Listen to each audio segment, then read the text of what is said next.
کہ یہ لباس جو ہے یہ ہمارے اس سوسائٹی کا اور ہمارے اس سرزمین کا لباس تو نہیں ہے، لیکن اگر کوئی پہنتا ہے شوق سے پہنے، ہم نے کوئی پابندی نہیں لگائی اس کے اوپر۔ آپ کی سیاست کی طرف آتے ہیں، مجھے ایک بات بتائیے مولانا صاحب، آپ میں کیا ایسی خاص بات ہے کہ ہر جماعت یہ چاہتی ہے کہ یا تو آپ حکومت میں ہوں، اور اگر آپ حکومت میں نہ ہوں، اپوزیشن میں ہوں، تو لیڈر آف دی اپوزیشن آپ ہی ہوں یا آپ کی جماعت کا ہو؟ ایسا کیوں ہے؟ مشرف صاحب بھی چاہتے تھے آپ لیڈر آف دی اپوزیشن، ابھی سینٹ میں پیپلز پارٹی چاہتی ہے، کیا ایسی خاص بات ہے آپ میں؟ دنیا سمجھتی ہے کہ یہ لوگ جو ہیں یہ معتدل لوگ ہیں، یہ دلیل کے لوگ ہیں، شائستگی کے لوگ ہیں، اور یہ لوگوں کو عزت دیتے ہیں اور عزت سے بات کرتے ہیں، سیاست میں کسی کے خلاف الزام تراشیوں کی سیاست نہیں کرتے، چھچورا پن نہیں ہے ان کے اندر۔ تو یہ چیز اگر دنیا اس کی قدر کرتی ہے تو کرنے دیجیے۔ آپ کے خیال میں یہی وجہ ہے کہ پیپلز پارٹی چلاتی رہی کہ جی امین فہیم کو بنائے لیڈر آف دی اپوزیشن کیونکہ اکثریت ہماری ہے؟ اسپیکر صاحب نے آپ کے حق میں فیصلہ دے دیا، میں آپ کو یقین دلاتا ہوں کہ میں آپ کو لیڈر آف اپوزیشن تسلیم کروں گا اور کوئی مشکل آپ کے لیے نہیں ہوگی۔ اور انہوں نے بھی یہی جواب دیا کہ نہیں، اگر انہوں نے فیصلہ کر لیا تو ہم آپ کو سپورٹ کریں گے، لیکن بعد میں جب انہوں نے فیصلہ دے دیا تو وہ دباؤ میں آ گئے اور انہوں نے ناراضگی کا اظہار کیا، لیکن اس ناراضگی پر میں نے تحمل اور برداشت کا مظاہرہ کیا، اور بالآخر پوری اپوزیشن نے مجھے لیڈر اپوزیشن کہا۔ یہ فائدہ بھی تو ہوتا ہے نا حکومتی جماعت کو، آپ مشرف صاحب کی 17ویں ترمیم پاس کرا کے انہیں لیجیٹیمیٹ کر دیتے ہیں، ان کے غیر آئینی اقدامات کو لیجیٹیمیٹ کرا دیتے ہیں۔ سب آج بھی قاضی احمد صاحب معافی مانگتے ہیں قوم سے، وہ کہہ رہے ہیں کہ ہم نے بڑی غلطی کی تھی، آپ کے کہنے پہ نہیں ہوا؟ میں قاضی حسین احمد کا پابند نہیں ہوں، میں خود کمیٹڈ ہوں۔ آپ کو نہیں غلطی کا احساس کہ وہ غلط کام ہوا؟ میں یہی تو عرض کر رہا ہوں نا۔ میں اگر آپ کو پاکستان کی تاریخ میں ساری پارٹیوں کو بتا دوں، میں اگر بھٹو صاحب کے قدم بقدم جو ہے ان کے فیصلے جو ہیں کہ ان حالات میں جب انہوں نے فیصلے کیے تو اسی حد تک کر سکتے تھے، ان سے زیادہ کر نہیں سکتے تھے۔ جب ایک دفعہ ہم سب اس بات پہ اتفاق کرتے ہیں کہ جمہوریت کو مستحکم کرو اور یہ جو جوڑ توڑ کے ذریعے سے کسی کو اقتدار سے دھکیلنے والی سیاست یہ مت کرو، تو حکومت کرنے کا تو ہم حق دیں، لیکن اگر اپوزیشن میں ایک لارجر گروپ ہے تو اس کو آپ نے اس کے حق سے محروم کرنا ہے۔ وہ کہتے ہیں کہ پی ایم ایل کیو کے جو لائک مائنڈیڈ گروپ ہیں ان کو ملا کے ہم اکثریت میں پی ایم ایل این کہتی ہے۔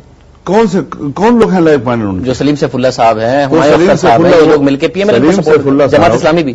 سلیم سیف اللہ خان یہ وہ گروپ ہے کہ جب یہ مسلم لیگ قاف ایک تھی اور یہ لارجر گروپ نہیں تھا بلکہ کل اپوزیشن کا اکثریت تھا، تو وسیم سجاد صاحب کو انہوں نے لیڈر آف دا اپوزیشن نہیں مانا اور اس کے مقابلے میں الگ گروپ قائم کیا۔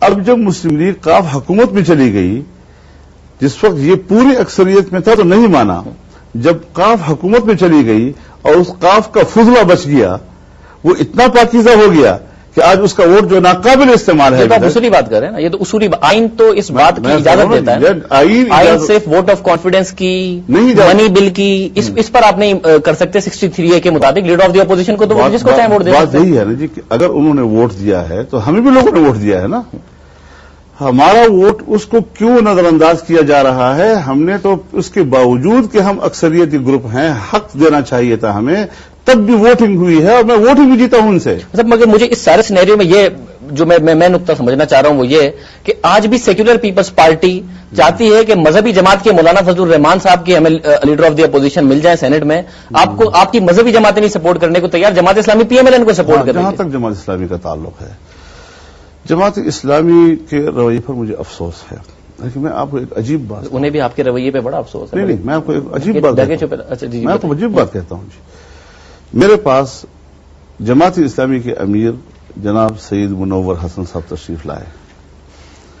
جب میں نے ان سے کہا کہ آپ کی جماعت وہ ہم سے اختلاف کر رہی ہے اور ہمارے مقابلے میں مسلم لیگ نون کا ساتھ دے رہی ہے، تو تعجب کا اظہار کیا اور کہا یہ کیسے ہو سکتا ہے کہ میری جماعت کے لوگ جو ہے وہ جمعیت علماء کے مقابلے میں مسلم لیگ نون کا ساتھ دیں، اور کہا کہ میں بات کرتا ہوں۔ اور کب کی بات ہے؟ کب کی بات ہے؟ 2-3 ہفتے کی بات ہے۔ 2-3 ہفتے پہلے وہ آئے آپ کے پاس، بڑا تعجب کا اظہار کیا۔ انہیں پتہ نہیں تھا پروفیسر خورشید احمد صاحب نے کیا پوزیشن لی ہے، میڈیا پہ وہ کیا کہہ رہے ہیں، انہوں نے کوئی ٹی وی نہیں دیکھا تھا، انہوں نے یہی جو انہوں نے مجھے تاثر دیا وہ یہی تھا جو آپ فرما رہے ہیں۔ ابھی ایک جمعہ ہوا ہے، قاضی حسین احمد صاحب تشریف لائے، این اسی روز جس روز کے نوٹیفیکیشن ہو گیا تھا عبدالغفور حیدری صاحب کا، تو بڑے تپاک کے ساتھ حیدری صاحب کو یہاں ملے، گلے لگایا، مبارکباد دی ان کو، اور جب ہم نے ان سے کہا کہ حضرت آپ مبارکباد دے رہے ہیں اور آپ کے لوگ اختلاف کر رہے ہیں، تو کہا یہ کیسے ہو سکتا ہے، ایک ہفتے پہلے کی بات بتا رہے ہیں مجھے. جس دن نوٹیفیکیشن ہوا ہے اس دن کی بات کر رہا ہوں. حالانکہ آپ کو تو پتا ہے معاملات کب سے چل رہے تھے, کب سے پرابلم, بٹ جماعت اسلامی کی لیڈرشپ سابقہ اور موجودہ دونوں لا علم تھی. وہی عرض کر رہا ہوں. اب انہوں نے کہا کہ یہ کیسے ہو سکتا ہے کہ میری جماعت جو ہے وہ آپ کے خلاف کر رہی ہو اور میں سنبھال لوں گا اس کو, خیر ہو جائے گا انشاءاللہ. بہت اچھی بات ہے جی. اگلے روز جب جماعت اسلامی نے مسلم لیگ نون کے ساتھ واک آؤٹ کیا تو میں نے خود فون کیا قاضی صاحب کو.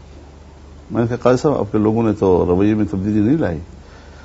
انہوں نے کہا اچھا آج پھر ایسا کیا انہوں نے. میں نے کہا جی مجھے تو یہی رپورٹ ہے. تو انہوں نے فرمایا میں بات کرتا ہوں.